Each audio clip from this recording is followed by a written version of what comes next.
Hello, and welcome to another episode of 5 Minutes with Freed. I'm your host, Michael Freed. I'm a litigation partner in the matrimonial and family law firm of Berkman, Botker, Newman, and Shine, with offices in New York City, Westchester, and Long Island. And today, my special guest is Brian Fern of Fern Consulting. So, Brian, welcome to 5 Minutes with Freed. Thank you. Look forward to our time together. Sure. So, Brian, tell us, what is Fern Consulting and what's your role in the company? So I'm the owner of Fern Consulting. I'm a CPA, but I don't do taxes, but I'm a fractional CFO. So what does that mean? If someone has a bookkeeper or controller in the house and needs some help in making them more mature, understand their business better, I'm the guy you probably would call in to help them understand how to create budgets and plans, how to sort of divide revenues in silos if you have multiple lines of business, just getting them a better sense of what's going on in the business. Another leg of my stool is I help companies. I have two mantras: help companies save money without spending money, and I turn CFOs into profit centers. And the last area of my practice right now is something called employment retention credits, ERC, also known as ERC. I've helped companies navigate the intricacies of the ruling. It's been under a lot of scrutiny by the IRS, but we've been doing this for over a year and have helped many companies throughout the country, profit and not profit, get these funds if they're eligible only. Okay.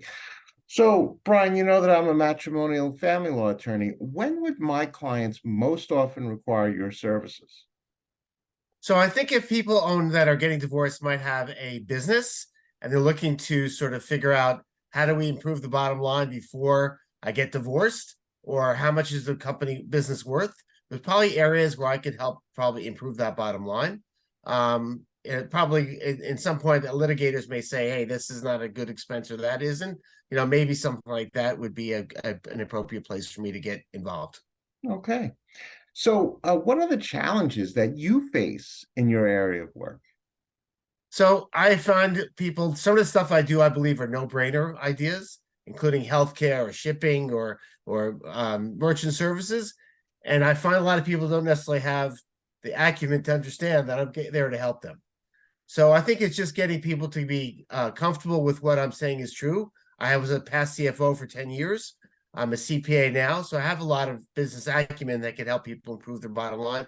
Just getting people comfortable, getting to the right people. For instance, if I talk to a person in HR about healthcare, perhaps, it's a complex area. They're not so interested. If I talk to the owner of the company, they might sort of really have their antenna high up in the air because they want to improve their bottom line. HR is not there necessarily to do that. They're making their job easier. So I need to talk to the right people in a business in order to be effective.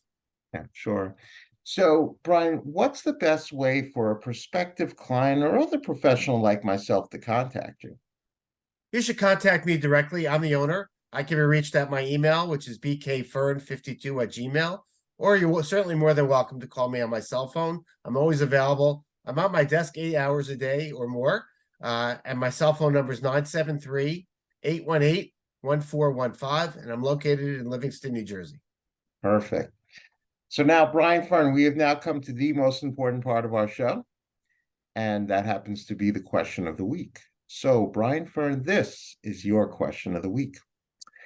If you owned a coffee shop, what would you name that shop, and how would you make it different from the competition? I call it the Great Coffee Bean Plus. The Mm. plus being that I also serve tea and other drinks. In terms of how I'd make it different, a lot of places, if you get 10 drinks, you might get a free one. I might offer people to get a keychain or some type of a t-shirt instead of just having another drink, because they're going to come get the drink anyhow. Another idea I had is, if you have 8 drinks in 1 week, I might give you 8 drinks the following week as a bonus. And I would probably do that as a lottery, because obviously you're not in business to just give away your drinks, but it might incline people to come in for the week and then have an opportunity to win another week of free drinks. I love it. I love that answer. I would definitely come visit. And Brian Fern, you have said it all. You are helping business owners save money one day at a time. And I want to thank you for being a wonderful guest on 5 Minutes with Freed. I appreciate it. Thanks for your time. It was wonderful to be a part of it.